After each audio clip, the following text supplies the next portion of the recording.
Welcome dear students. हम पढ़ रहे थे 12th क्लास की मैक्रो इकोनॉमिक्स का एक important chapter foreign exchange rate.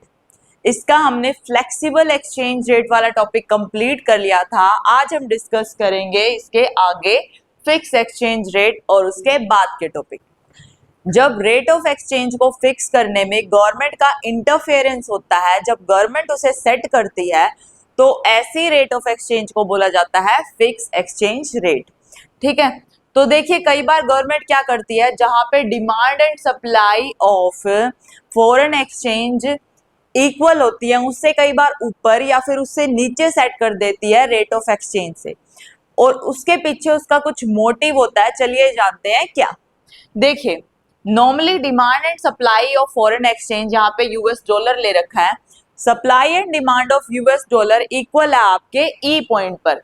अगर मार्केट रेट होती तो आपकी यहाँ डिसाइड होती, बट फर्स्ट केस में क्या है, आपकी जो फॉरेन एक्सचेंज रेट है वो गवर्नमेंट ने सेट कर रखी है R1 फर्स्ट पॉइंट पे, which is higher than the normal rate of flexible rate of exchange system से हायर है। ठीक है, डिमांड एंड सप्लाई जहाँ पे इक्वल है उससे जस्ट हायर है। ऐसी सिचुएशन में देखिए आपकी सप्लाई ज्यादा है और आपकी डिमांड कम है, तो देखिए ऐसी इसका इफेक्ट क्या पड़ेगा जब आपकी सप्लाई ज्यादा हो फॉरेन एक्सचेंज रेट की, फॉरेन एक्सचेंज की, और आपकी डिमांड कम है क्योंकि आपकी rate of exchange higher set हो रही है। तो इसको बोला जाएगा डीवैल्यूएशन ऑफ डोमेस्टिक करेंसी। क्योंकि ध्यान से देखिए, पहले आप 50 रुपए में $1 खरीद पाते थे, बट अब आप 60 रुपीज आपको देने पड़ रहे हैं to purchase that particular US dollar. ठीक है, तो इसका मतलब आप ज्यादा खर्च कर रहे हो पैसे, और यहाँ पे गवर्नमेंट ने इंटरवीन किया है to set this particular rate of exchange which is higher than the normal rate of exchange. ठीक है, तो ऐसी सिचुएशन को बोलते हैं डीवैल्यूएशन ऑफ डोमेस्टिक करेंसी। आपकी डोमेस्टिक करेंसी का डीवैल्यूएशन हो गया, आपकी डोमेस्टिक करेंसी की वैल्यू डाउन चली गई है, उसकी परचेसिंग पावर डाउन हो गई है। ठीक है, तो इसकी इम्प्लीकेशंस क्या होंगी, इफेक्ट क्या होंगे। फर्स्ट इफेक्ट होगा कि सप्लाई ज्यादा होगी और डिमांड कम, क्योंकि हायर रेट पर कौन डिमांड करेगा, नहीं, उसकी डिमांड हायर हो, डिमांड कम हो जाएगी। सेकंड इम्प्लीकेशन क्या होगी कि फॉरेन करेंसी को परचेज करेगी गवर्नमेंट, ताकि उसका इफेक्ट बना रहे, क्योंकि गवर्नमेंट किसी न किसी पर्पस से ही ये डिसाइड करती है कि उसको rate of exchange higher set करनी है। तो अगर गवर्नमेंट फॉरेन एक्सचेंज को परचेज नहीं करेगी तो मार्केट में देखिए सप्लाई ज्यादा है फॉरेन एक्सचेंज की, तो इस चीज को सॉक कर लेगी गवर्नमेंट, उसको परचेज कर लेगी फॉरेन एक्सचेंज को। और जब फॉरेन एक्सचेंज को परचेज करती है गवर्नमेंट, तो उसका जो फॉरेन एक्सचेंज रिजर्व है वो इंक्रीज हो जाता है, और ये जो purchase and sale of foreign exchange है वो सारा काम करती है आरबीआई। तो इसीलिए इसको बोलते हैं आरबीआई का इंटरवीन होना या इंटरफेयर करना। और सबसे बड़ा इफेक्ट इस चीज का क्या होता है कि आपके एक्सपोर्ट हाई हो जाते हैं, और मेन पर्पस भी गवर्नमेंट का किसी भी देश की अपनी कंट्री की जो डोमेस्टिक करेंसी होती है उसको डिवैल्यूएट करने का मेन पर्पस ही यही होता है कि ताकि उसके एक्सपोर्ट राइज हो जाए। क्योंकि अगर हमारी देश की करेंसी लो होगी, उसकी परचेसिंग वैल्यू कम होगी, परचेसिंग पावर कम होगी, तो हमारे एक्सपोर्ट सस्ते हो जाएंगे, क्योंकि हम जो भी प्राइस सेट करेंगे वो कम फॉरेन करेंसी में वो खरीद पाएंगे उस चीज को, हमारी करेंसी को वो कम फॉरेन करेंसी देके खरीद सकेंगे। तो इस वजह से एक्सपोर्ट उनके लिए सस्ते हो जाएंगे, और जब एक्सपोर्ट सस्ते होंगे तो हमारा एक बेनिफिट होगा काफी बड़ा। ठीक है, तो हमारे देश के यहाँ के इन्वेस्टमेंट का सिनेरियो बढ़ेगा, हमारे यहाँ की जो जितनी भी इंडस्ट्री है वो ग्रो अप होगी। तो ये था devaluation of domestic currency due to setting the rate of exchange on the higher level. और अब इसका ऑपोजिट केस देखते हैं, जब आपका अगर rate of exchange government set कर देती है lower than the normal rate of exchange, तो ऐसी सिचुएशन में आपकी डिमांड ज्यादा होगी और आपकी सप्लाई कम होगी, क्योंकि आपका रेट ऑफ एक्सचेंज लो है, तो आप क्या करोगे, ज्यादा डिमांड करोगे फॉरेन करेंसी की, क्योंकि वो सस्ती हो गई है। तो इसकी इम्प्लीकेशन क्या होंगी, फर्स्ट इम्प्लीकेशन तो है कि आपकी डिमांड ज्यादा होगी as compare to supply of foreign exchange, और ब्लैक मार्केटिंग लेकिन स्टार्ट हो जाएगी। अगर आपकी डिमांड ज्यादा है किसी भी फॉरेन करेंसी की, लेकिन मार्केट में अगर गवर्नमेंट उसकी सप्लाई को ना बढ़ाए, तो उस चीज की डिमांड ज्यादा होने की वजह से लोग उसकी ब्लैक मार्केटिंग करेंगे और उसको ज्यादा खरीदने की कोशिश करेंगे, होर्डिंग करने की कोशिश करेंगे। तो ये था आपका और इस सिचुएशन को बोला था रीवैल्यूएशन ऑफ फॉरेन करेंसी, क्योंकि आपकी जो फॉरेन करेंसी है, आपकी जो डोमेस्टिक करेंसी है वो रीवैल्यूएट होगी, ठीक है, उसकी वैल्यू बढ़ गई। पहले आप 50 रुपए लगा के $1 खरीद पाते थे, अब सिर्फ आप 40 रुपीज दे के $1 अगर खरीद रहे हो, तो ऐसी सिचुएशन में आपकी करेंसी जो डोमेस्टिक करेंसी है वो रीवैल्यूएट हो जाती है और फॉरेन करेंसी पे ये इफेक्ट पड़ता है, ठीक है, कि फॉरेन करेंसी की डिमांड बढ़ जाती है और उसकी ब्लैक मार्केटिंग होनी स्टार्ट हो सकती है, ठीक है। तो ये तो आपका था फिक्स एक्सचेंज रेट। नेक्स्ट आपका मेथड है फॉरेन एक्सचेंज सेट करने का gold standard system of exchange rate. Gold standard system में आप क्या करते थे, आप हर एक करेंसी का, जितनी भी करेंसीज हैं सबकी वैल्यू को गोल्ड के साथ कंपेयर कर देते थे। यानी कि फॉर एग्जांपल डॉलर की वैल्यू आपने 6 ग्राम सेट कर दी, आपने यूरो की आपने जो वैल्यू थी वो 5 ग्राम सेट कर दी। तो हर एक करेंसी की वैल्यू को जब आप गोल्ड में उसको माप देते थे, गोल्ड में उसकी वैल्यू सेट कर देते थे कि इस पर्टिकुलर करेंसी की वैल्यू गोल्ड में कितनी होगी। तो आपको अगर आपस में करेंसीज को परचेज करना था, कन्वर्ट करना, तो आप गोल्ड में उसकी वैल्यू को कंपेयर करते थे, उस हिसाब से उनकी रेशो के हिसाब से आप उसको खरीदते और बेचते थे। तो ये सिस्टम था गोल्ड स्टैंडर्ड सिस्टम, जिसको मिंट पैरिटी सिस्टम भी बोला जाता है।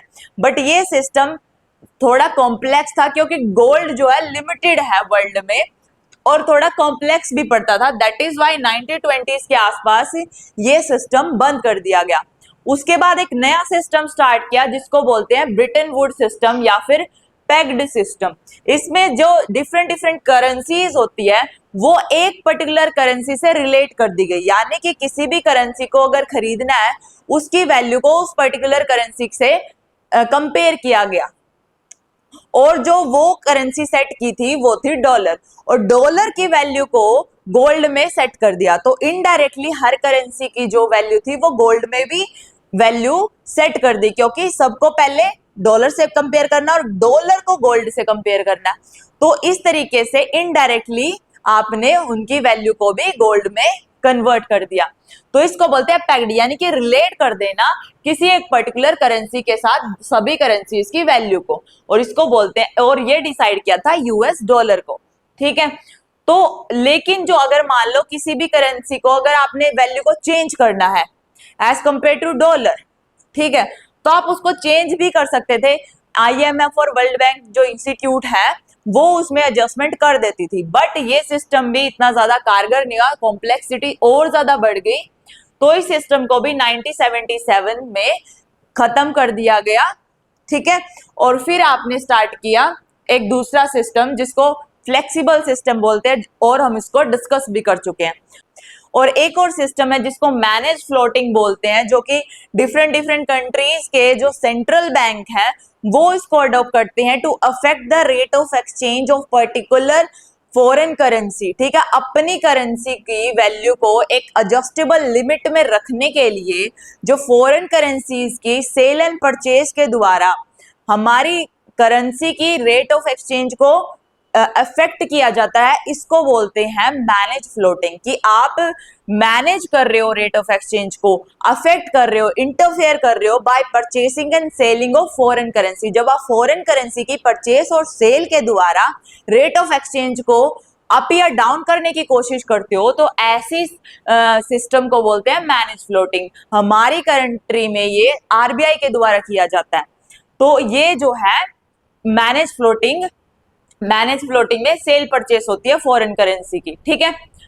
अब देखते हैं next topic, component of demand for foreign exchange. की जो फॉरेन एक्सचेंज है उसकी डिमांड क्यों की जाती है, किन किन रीजन से आपको फॉरेन एक्सचेंज की जरूरत पड़ती है।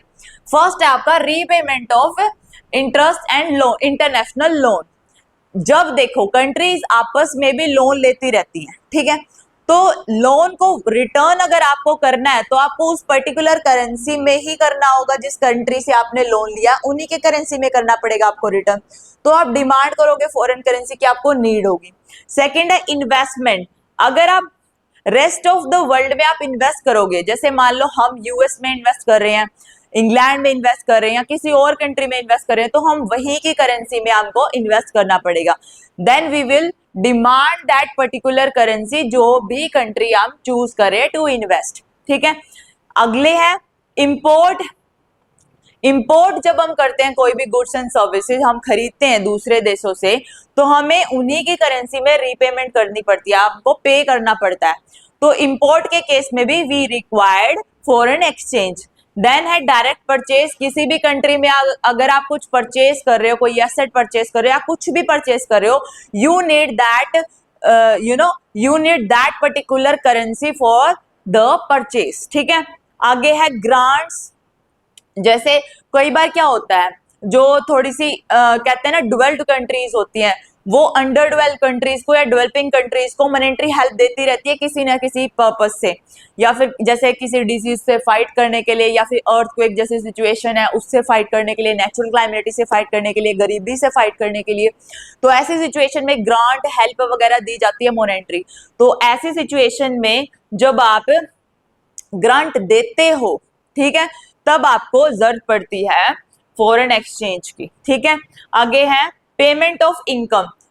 ठीक है, पेमेंट ऑफ इनकम कैसे, जैसे कि मान लो हमारी कंट्री में दूसरे देशों के लोगों ने काम कर रहे हैं हमारे यहाँ पे, तो उनको प्रॉफिट का पार्ट देना है, उनको रेंट देना है, उनको सैलरी देनी है, तो हम क्या करेंगे, तब हमें फॉरेन करेंसी की नीड होगी।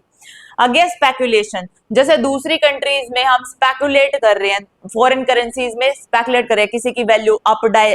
स्पेकुलेशन का मतलब क्या होता है, हम एक तरीके की प्रेडिक्शन लगाते हैं कि ऐसा होगा, ऐसे इस करेंसी की वैल्यू अप जाएगी या डाउन जाएगी, हम प्रिडिक्ट करते हैं और उसके बेसिस पे फिर हम फॉरेन करेंसी का लेन देन करते रहते हैं। तो हमें जरूरत पड़ती है फॉरेन एक्सचेंज की। नेक्स्ट है हमारा sources of supply of foreign exchange की। सप्लाई कहाँ से आती है, फॉरेन एक्सचेंज हमें मिलता कहाँ से है, एक्सपोर्ट से। जैसे हम अगर कोई चीज दूसरी कंट्री में एक्सपोर्ट कर रहे हैं, तो हम क्या करेंगे, एक्सपोर्ट करेंगे तो हमें मिलेगी फॉरेन करेंसी। नेक्स्ट है इन्वेस्टमेंट फ्रॉम अब्रॉड। हमारी कंट्री में अगर दूसरी कंट्री इन्वेस्ट कर रही है तो वहां से हमें फॉरेन एक्सचेंज मिलेगा, क्योंकि हमारे यहाँ पे इन्वेस्टमेंट का फ्लो हो रहा है, फॉरेन एक्सचेंज का फ्लो हो रहा है। आगे है डायरेक्ट परचेज। हमारे यहाँ पे अगर कोई परचेज करता है किसी एसेट्स को, तो वो पहले अपनी फॉरेन करेंसी लेके आएगा, हम उसको कन्वर्ट करके इंडियन करेंसी देंगे, तो हमारे पास उसका इनफ्लो होगा, आरबीआई के पास फॉरेन करेंसी पहले आएगी। नेक्स्ट है लोन। अगर हमें कोई लोन दे रहा है, जैसे वर्ल्ड बैंक हमें लोन दे रहा है, आईएमएफ हमें लोन दे रहा है, कोई कंट्री हमें लोन दे रही है, तो हमारे पास फॉरेन करेंसी का फ्लो होता है। आगे है जो इनकम की रिसीव होती है हमें, जैसे सैलरी मिल गई विदेशों से एम्प्लॉयज को, ठीक है, इंटरेस्ट मिल गया, प्रॉफिट मिल गया, तो ये रिपार्टेशन जो मिलते रहते हैं। और लास्ट हमारा रेमिटेंस। जैसे एनआरआई जो लोग होते हैं, हमारी कंट्री के लोग दूसरी कंट्रीज में जो रह रही हैं, वहां पे काम कर रहे हैं, तो अपनी फैमिलीज को हेल्प के तौर पे पैसे भेजते हैं, जिसको बोलते हैं रेमिटेंस। ठीक है, तो वो भी एक अच्छा खासा सोर्स होता है आपका फॉरेन करेंसी का। और इंडिया एक हायर रिमिटिंग कंट्री है, बहुत ज्यादा हमारे यहाँ पे इनफ्लो होता है फॉरेन एक्सचेंज का इन टर्म्स ऑफ रेमिटेंस। ठीक है, तो आज हमारा ये जो फॉरेन एक्सचेंज वाला चैप्टर है, आज के लिए इतना ही। बाकी बचा हुआ जो टॉपिक है लास्ट, फॉरेन एक्सचेंज मार्केट, वो हम नेक्स्ट वीडियो में कंप्लीट करेंगे। किसी भी बच्चे को किसी भी टॉपिक में अगर डाउट है तो आप कमेंट में लिख सकते हैं। Thank you.